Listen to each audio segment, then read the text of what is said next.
안녕하십니까 여러분, 애니의 카페로 오신 것을 환영합니다. 오늘은 오늘 만드는 집, 이 책으로 영상을 시작합니다. 공간은 사람과 같은데요. 내가 애정을 쏟고 관심을 두고 좋은 것을 선물할수록 그는 더 건강하고 아름다운 사람이 되어가죠. 우리의 삶은 한 뼘 자궁의 공간에서 시작해 한 줌 가루가 되어 유골함으로 가는 기나긴 공간의 여정인지도 모릅니다. 공간은 잘 다루기만 해도 인생의 기운이 달라집니다. 강한 맞바람을 맞을 때 연이 하늘로 날아오르듯 마음을 다잡고 버티면 나를 한 단계 성장시키는 수행의 집이 될 수 있습니다. 집은 사람의 생기가 중요합니다. 온기가 느껴져야 하죠. 결국 사람이 집에 살아야 합니다.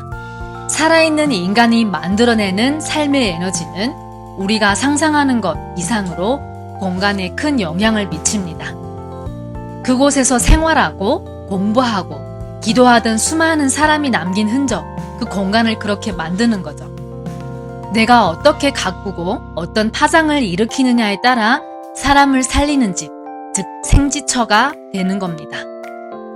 내가 몸담고 있는 집을 나와 가족을 돕고 몸과 마음을 치유시키는 명당으로 만드는 법 알려드릴게요. 삶의 고단함을 위로하고 치유하는 공간으로 만드는 겁니다. 편안하게 기댈 곳이 없으면 사람은 다급한 마음에 엉뚱한 선택을 하게 되고 무리수를 두게 됩니다. 그러면 그 선택은 고구마 줄기처럼 줄줄이 어긋난 선택을 하게 만들죠. 그럴 때 사람들은 본능적으로 자신의 고통을 투사할 대상을 찾습니다. 거친 물살에도 떠내려 가지 않는 법을 배워야 합니다. 나 자신과의 밸런스, 주변 사람들과의 밸런스가 깨진 공간은 결코 건강할 수 없습니다. 주변과 소통이 되지 않고 밀폐된 집이 그곳에 사는 사람을 병들게 합니다. 현대에는 주변 사람들과 통하지 못할 때 병이 듭니다. 휴식을 원한다면 나를 설레게 하는 것들과 길을 공유하고 돈을 벌고 싶다면 부자들의 길을 공유해야 합니다.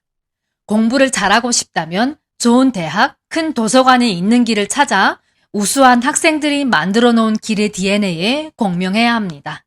언젠가는 그 길이 내 마음에도 같은 길을 내줄 것입니다. 집이라는 공간이 바뀌는 것은 또 다른 우주, 또 다른 운명 속으로 들어가는 일입니다. 그곳에서 기다리고 있을 새로운 신들과의 만남이자 인생 역변의 운을 맞이할 기회이기도 합니다. 집이라는 공간을 살아있는 생명으로 대할 때 내 운명과 삶의 흐름을 바꾸는 중요한 전환점이 될 수 있습니다. 새로운 집에 애정을 담아 가볍게 인사하며 그 공간이 내게 전하려는 말을 느껴보도록 애써야 합니다. 그러다 보면 보이지 않던 것들이 보이기 시작합니다. 내가 살아갈 공간에 무엇이 비워져 있고 무엇을 채워야 할지 조금씩 알게 됩니다. 새로운 집, 또 다른 우주로의 진정한 이사가 시작되는 겁니다. 굳이 긴 대화를 하지 않아도 곁에 있으면 몸과 마음이 저절로 편안해지는 휴식 같은 사람, 몇 마디 주고받지 않았는데도 예리한 통찰력으로 생각지도 못한 영감을 주는 스승, 이같이 있는 것만으로도 즐거워지는 고마운 친구, 집은 이런 곳이어야 합니다. 늘 같은 자리에서 보이지 않게 나를 다독여주고 다시 일어날 힘을 주는 친구들이죠. 낮은 의식 수준의 사람이 많은 곳일수록 공간은 쉽게 황폐화되고 빠르게 생명력을 잃습니다. 반대로 높은 레벨의 에너지장은 자신의 빛나는 에너지로 주위를 비추며 누구에게나 있는 잠재된 긍정의 에너지를 끌어냅니다. 이런 강력한 에너지 발산은 주위 사람이나 공간을 높은 에너지 상태로 만들어 놓습니다. 기쁨이 충만한 사람은 주변 사람 역시 밝게 만들어주고 오래된 성당이나 절 같은 수행처는 사람들의 잠들어 있는 영성을 깨워주기도 하죠. 높은 의식 수준이 반영된 공간일수록 충만한 에너지 상태를 유지하며 오랫동안 변하지 않는 공간의 유통기한을 갖게 됩니다. 나름대로 마음 공부도 하고 차도 마시며 새로운 에너지를 채워가는 그런 노력 필요하겠죠. 집은 한 세대가 아닌 대대손손 이어가야 할 가문의 터전입니다. 자연의 풍경을 빌려오는 것. 풍경이 담고 있는 자연의 에너지를 집으로 함께 드리는 겁니다. 살아있는 생명은 밀폐된 상태로 있으면 안 됩니다. 끊임없이 보이지 않는 공간의 에너지도 끌어다 쓰기 때문에 지속적으로 생명력을 채워주고 순환시켜야 합니다. 좋은 음식을 먹고 꾸준히 운동을 해야 건강한 몸을 얻을 수 있죠. 건강한 양분과 적당한 순환이 공간의 에너지 레벨을 높여줄 수 있습니다. 최고의 양분은 무엇일까요? 그곳에 살고 있는 사람의 건강한 의식입니다. 밝고 건강한 생각과 감정은 나는 물론 내가 있는 공간까지 빛나고 건강하게 만듭니다. 의식 수준을 높여 긍정적인 공간의 에너지상을 만들기 위해 내가 자주 권하는 방법은 낭송입니다. 오랜 세월 동안 검증된 동서양의 고전이나 존경하는 작가의 작품 혹은 성경책을 읽는 것도 좋습니다. 내 마음을 감동시키고 나를 돌아볼 수 있게 했던 책이나 글이라면 무엇이든 괜찮습니다. 하루에 5분만이라도 일정한 공간에서 소리내 읽거나 외우면 그 파장이 내 몸 그리고 집안에 새로운 에너지를 불어넣어 줍니다. 낭송이 일상화되었다면 다음 단계는 고요함입니다. 하루에 딱 5분만 집에서 고요함의 시간을 가져보는 거죠.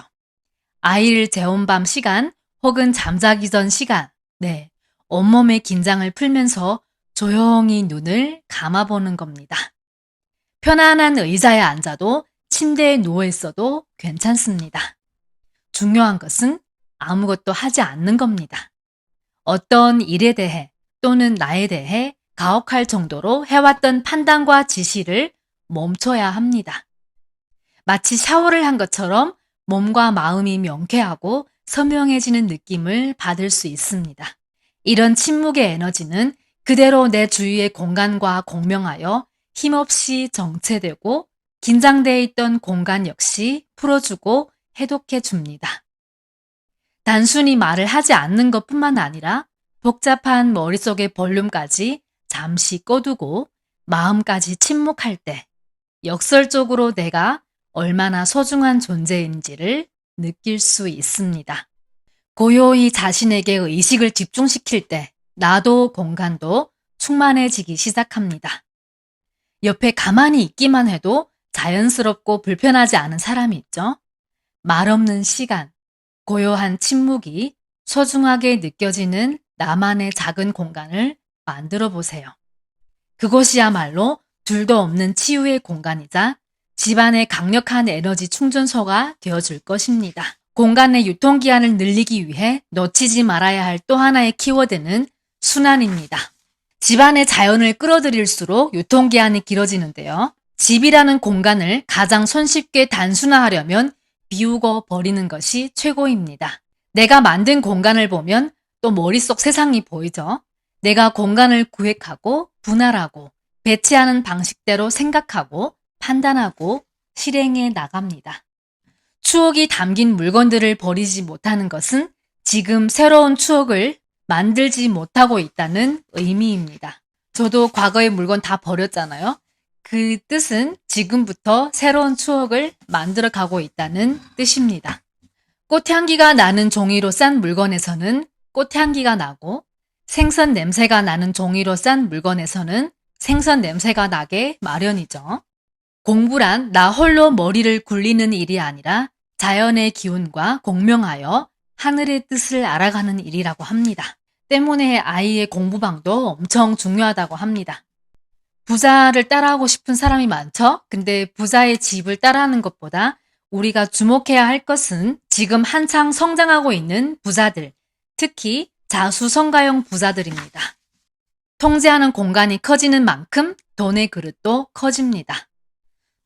때문에 집안을 정리정돈하고 청소하는 것은 아주 중요한 일입니다. 당신은 지금 어떤 곳에 살고 있나요? 공간을 잘 다루기만 해도 숨통이 트이고 돈그릇이 커지고 또 다른 운명이 펼쳐진다고 합니다. 지금 코로나 때문에 여러분들 집에 많이 계시잖아요. 내가 살고 있고 숨쉬고 있는 공간, 아이들과 가족들과 살고 있는 이 공간을 어떻게 하면 조금 더 유용하게 편안하게 살 수 있을지 다음에 이 책 두 번째 부분 읽어드리도록 하겠습니다. 네, 여러분 영상 마음에 드셨다면 구독과 좋아요 눌러주세요. 감사합니다.